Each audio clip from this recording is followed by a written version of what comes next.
मैं चेक कर रहा था दोस्तों अभी अपने बाइक के इंजन की आवाज़ को, क्योंकि अगर आपने हंटर ली है या मिटियोर 350 ली है या रिबॉर्न 350 ली है तो आपको भी कभी ना कभी टैप इट नॉइस की आवाज़ ज़रूर आई होगी। आती है, डेफिनेटली आती है, हर हंटर में आती है, आज नहीं तो कल आती है, पर आती ज़रूर है। अब इसका सॉल्यूशन क्या है? बहुत सारे लोग परेशान तो हैं, बट उन्हें नहीं पता कि ये चीज़ कैसे सॉल्व होगी, और ना ही 70% रॉयल इनफील्ड के ऑथराइज सर्विस सेंटर्स में जो टेक्नीशियन बैठे हैं उन्हें नहीं पता कि ये आवाज़ परमानेंटली जाएगी कैसे। पता ही नहीं है किसी को। उन्हें सिर्फ इतना पता है कि 2 टैपेट होते हैं, फ्रंट में इतना गैप रखना है, रियर में इतना गैप रखना है, जो कि रॉयल इनफील्ड की बुक में लिखा हुआ है, एंड वो सेटिंग्स करके दे देते हैं, लेकिन आवाज़ फिर से कुछ दिन के बाद आना शुरू हो जाती है। मैंने पिछले 1.5 साल में जो भी सीखा है, चाहे वो रॉयल इनफील्ड की ऑथराइज सर्विस सेंटर जाके हो, चाहे वो लोकल मैकेनिक्स के पास से हो, वो सब आपको इस वीडियो में बताने वाला हूं, जो आपको हेल्प करेगा अगर आपकी बाइक में टैप इट नॉइस की प्रॉब्लम आ रही है तो। सो प्लीज़ वीडियो में एंड तक ज़रूर बने रहिएगा। वीडियो अच्छा लगे वीडियो को एक लाइक करके, चैनल को सब्सक्राइब करके बेल नोटिफिकेशन आइकन को प्रेस कर लीजिएगा। रीज़न, अपने चैनल पर डेली एक ऐसा ही वीडियो आता है स्पेसिफिकली बाइक से जुड़ा हुआ। सबसे पहले दोस्तों मैं आपको अपनी बाइक के इंजन की आवाज़ सुनाता हूँ, एंड मैंने कोई भी माइक कनेक्ट नहीं किया हुआ है, ये आईफोन ही मेरा रिकॉर्ड कर रहा है आवाज़ को, जो कि मेरे नज़दीक ही है।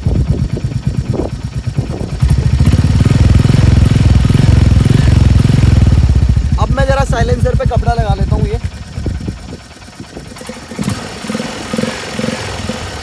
कैमरामैन थोड़ा नज़दीक लाइए फ़ोन को।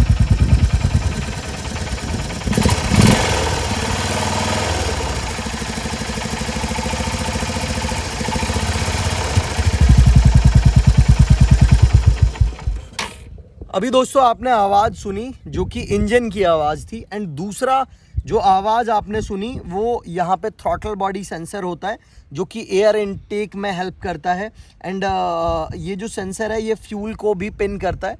सो ये जो 2 सेंसर्स हैं इसकी भी एक आवाज़ आती है हल्की सी।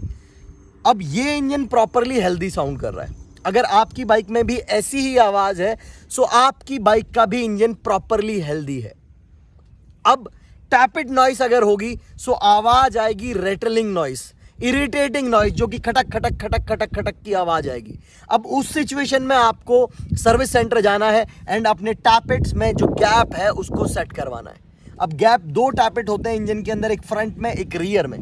दोनों टैपिट्स में जो रॉयल इनफील्ड बताता है रियर में नियर अबाउट 0.76 एंड फ्रंट में अप्रॉक्स 0.72 के लगभग है, उतना ही गैप आप दोनों ही टैपिट्स में करवा लीजिए। करवाने के बाद में सील वगैरह जो डलती है वो डलवा लेनी है। अब ये जो काम है ये टेक्निकली किसी भी सर्विस सेंटर में या किसी भी मैकेनिक के पास आप करवा सकते हैं जिसके पास में भी एक्सपीरियंस है, लेकिन वो चीज़ें जो आपको मेंटेनेंस में ख्याल रखनी है वो क्या है वो बताता हूं आपको। पहली जो चीज़ है दोस्तों वो है आफ्टर मार्केट मॉडिफिकेशंस या एसेसरीज। जैसे आपने लोकल मार्केट से लगवा लिया leg guard and local market से ही लगवा लिया सम गार्ड। अब होगा क्या, ओरिजिनल वाला बना है स्पेसिफिकली हंटर के लिए, लेकिन जो लोकल मार्केट में कुछ सस्ते वाले मिलते हैं वो उतने बेहतर नहीं होते, उनके अंदर प्रॉपर रबर के वार्सल्स नहीं होते, जिनकी वजह से वो आवाज़ करते हैं। एंड दूसरा जो चीज़ है वो है आपका एग्जॉस्ट। हम लोगों ने एग्जॉस्ट डलवा दिया है।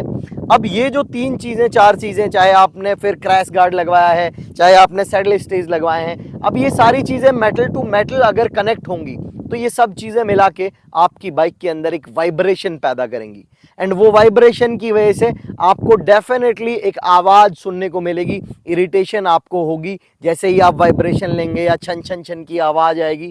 क्योंकि अगर चीज़ें अच्छे ब्रांड से बिलोंग करती हैं, लोकल मार्केट की ही ली हुई हैं एंड उनमें प्रॉपर रबराइज्ड वार्सल्स हैं, फिट हैं, जहाँ पे मेटल टू मेटल चीज़ें कनेक्ट नहीं हो रही हैं, तो उनमें वाइब्रेशन भी नहीं होगा, वो चीज़ अच्छे से रिलायबल भी होंगी, काम भी अच्छे से करेंगी। बट लोकल जो चीज़ें हैं, जो सस्ती चीज़ें हैं, वो चीज़ें ऐसी आवाज़ वाइब्रेशंस बाइक के अंदर पैदा करती हैं। अब एग्जॉस्ट के लिए मैंने बोला दोस्तों, एग्जॉस्ट आपने डलवा लिया, चाहे आपने एंड कैन डलवाया है, चाहे आपने फुल सिस्टम डलवाया है, चाहे फिर आपने कोई भी एग्जॉस्ट डलवाया, आरआरपी, बैरल, व्हाटएवर ब्रांड का डलवाया है, बट अगर एग्जॉस्ट लगवाया है या आपने free flow performance air filter लगवाया है तो बाइक का जो रेगुलर मेंटेनेंस है उसका इंटरवल भी कम होगा।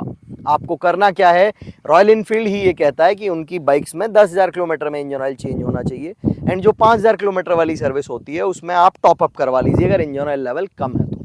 बट आई सजेस्ट कि आप ऐसा मत करवाइए। आप अगर आपने एग्जॉस्ट लगाया हुआ है, फ्री फ्लो एयर फिल्टर लगाया हुआ है एंड आप बाइक को खींचते हैं, तो आप एवरी 4,000 किलोमीटर पे ही ऑयल चेंज अपना करवा लें, चाहे आप कोई भी engine oil डलवाएं।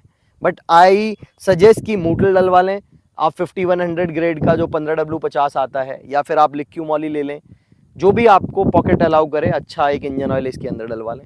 And engine oil डलवाते टाइम आप इंजन ऑयल के अंदर जो क्वांटिटी आपके मैकेनिक रिकमेंड कर रहे हैं, वैसे आई सजेस्ट कि 1800 ml होना चाहिए, बट आप उस 1800 ml में से 100 ml इंजन ऑयल एडेसिव डलवा सकते हैं, चाहे वो 3M का डाल रहे हैं आप, चाहे वो मूटल का डाल रहे हैं, चाहे वो लिक्की मॉली का डाल रहे हैं। जैसे 1800 ml क्वांटिटी है इंजन ऑयल की, 1700 ml आप डालिए इंजन ऑयल, 100 ml डाल दीजिए इंजन ऑयल एडेसिव।